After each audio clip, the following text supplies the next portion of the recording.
सुन रहे हैं मंटू बिहारी ऑफिशियल को सुगौली घाट की शानदार प्रस्तुति। टुनटुन बाबू सलहा हाजीपुर वैशाली।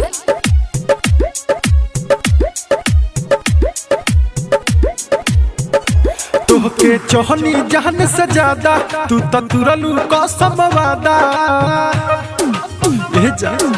सुना तोहके चोहनी जहन से ज्यादा तू तुरलू कसम वादा।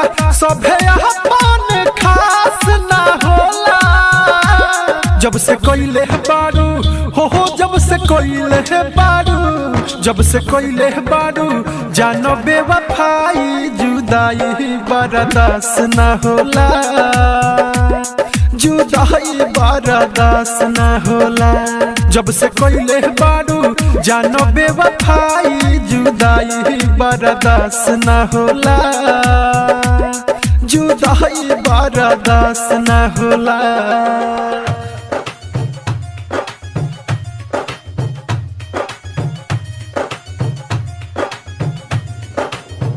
म्यूजिक डायरेक्टर टुनटुन बाबू सलहा हाजीपुर वैशाली।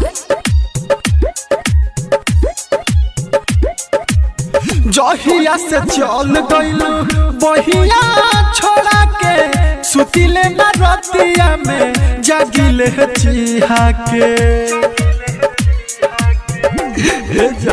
जहिया से चल गइलू बहिया छोड़ा के सुतिले न रतिया में जागिले चिहा के। सभे दिल के तो पास न होला जब से कोइले बारू हो जब से कोइले बारू जब से कोइले बारू जानो बेवफाई जुदाई बर्दाश्त ना होला जुदाई बर्दाश्त ना होला जब से कोइले बारू जानो बेवफाई जुदाई बर्दाश्त ना होला जुदाई बर्दाश्त ना होला।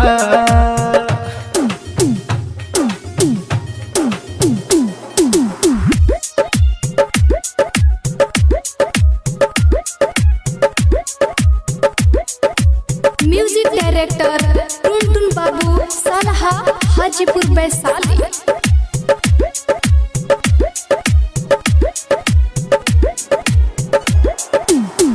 कैसे के जी बोला दीपक दीवाना अपन बना के काहे कैलू बेगाना।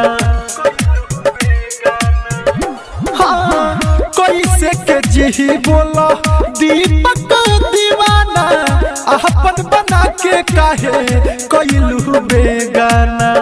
मनोज हंसतावे गाँव टोला जब से कोइले बारू हो जब से कोइले बारू जब से कोइले बारू जानो बेवफाई जुदाई बर्दाश्त ना होला जुदाई बर्दाश्त ना होला जब से कोइले बारू जानो बेवफाई जुदाई बर्दाश्त ना होला जुदाई बर्दाश्त ना होला।